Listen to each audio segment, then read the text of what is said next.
Be ready for the dictation at 100 words per minute. Start.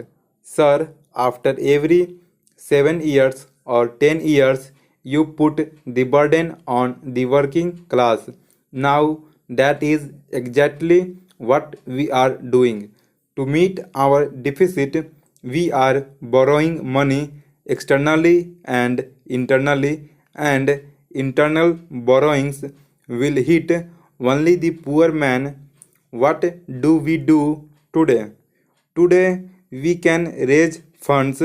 We issue the public sector bonds, the government bonds, the IDBI bonds, etc. get subscribed immediately.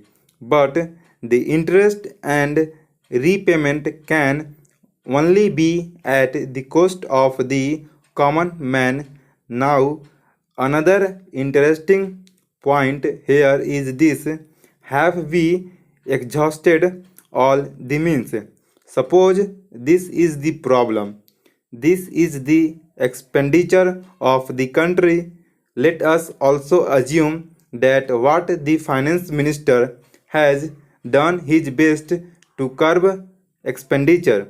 But in spite of that, if this is the minimum expenditure and that is the revenue, what is the best way to curb deficit?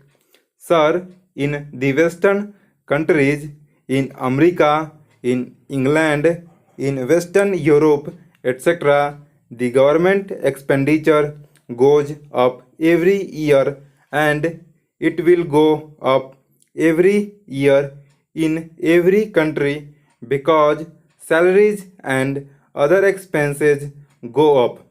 But in those countries, it is made up by increased revenue because the private sector is also making more profits, and they are getting more by way of taxes from these people.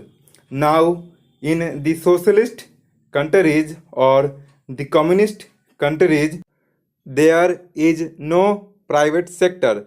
There, the entire resource base is their own public sector enterprises. Now, sir, in India, the late Pandit Jawaharlal Nehru, during the formative years of our freedom, chose the path of mixed economy, though during the last 3 years the government has made a lot of policy changes, but I understand that the government is still committed to the industrial policy.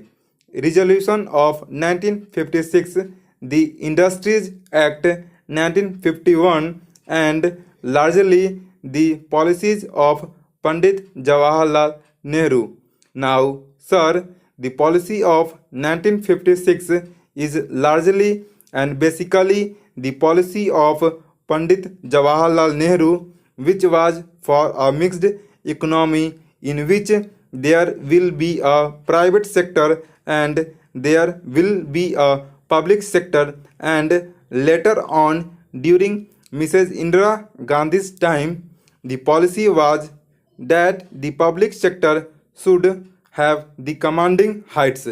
Nevertheless, it is an agreed thing that the private sector and the public sector must exist, which means that both should benefit the economy. Stop. That's all for today. See you tomorrow with another dictation.